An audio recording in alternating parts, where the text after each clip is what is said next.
ટીંકુના mummy એ જાક તમારા ઘરે 500 રૂપિયા હોય તો મને આપો ને। હું જો અત્યારે જ બટો ખોલ્યો ને તો મને એમાં મળ્યો નહીં એટીએમ કાર્ડ। સાંજે કઢાવીને તમને પાછા દઉં। હે બેન જરાક ખાનક મને આમાં દૂધ આપો ને। હું શું લેવા જ ગઈ હતી પણ દૂધ ભૂલાઈ ગયું। દૂધ જ લેવા ગઈ હતી ને બોલો દૂધ જ ભૂલાઈ ગયો છે। જરાક આપો ને પછી હું તમને સાંજે વળી દઈ દઉં હો।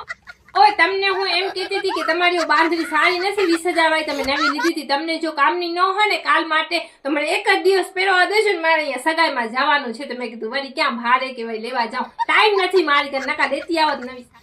હે બેન જરાક ખાનક તમારા બટેકા પડ્યા હોય ને થોડા ઘણા તો મને એક 4-5 નંગ આપજો ને। એમને શું આને એના પપ્પાને બટેકાનું શાક ગમે બીજો ખાય નહીં પછી ખાશે નહીં ખોટો તો કેસે કાંઈ નહીં ભલે આમ તો હોય તો મને જ્યાં 5-6 બટેકા આપો ને। હું જો કાલે સાંજે જઈશ બજારમાં હો તમારા પાછા દઈ દઈશ એટલા ને એ તમે જ્યાંક મને ખાંડ ને એક ચમચી જરાક ચાયની ભૂકી દેજો ને। મારે જો આના પપ્પા જાશે ને તો ચાયની ભૂકી લેવાનું ભૂલી ગઈ છું એમને કહું છું વળી જાશે તો ચાય તો ખપશે ને। જરાક ખાનક મને વાટકો તમે દેજો ને એમાં ભરી દેજો ને ચાયની ભૂકી ખાંડ।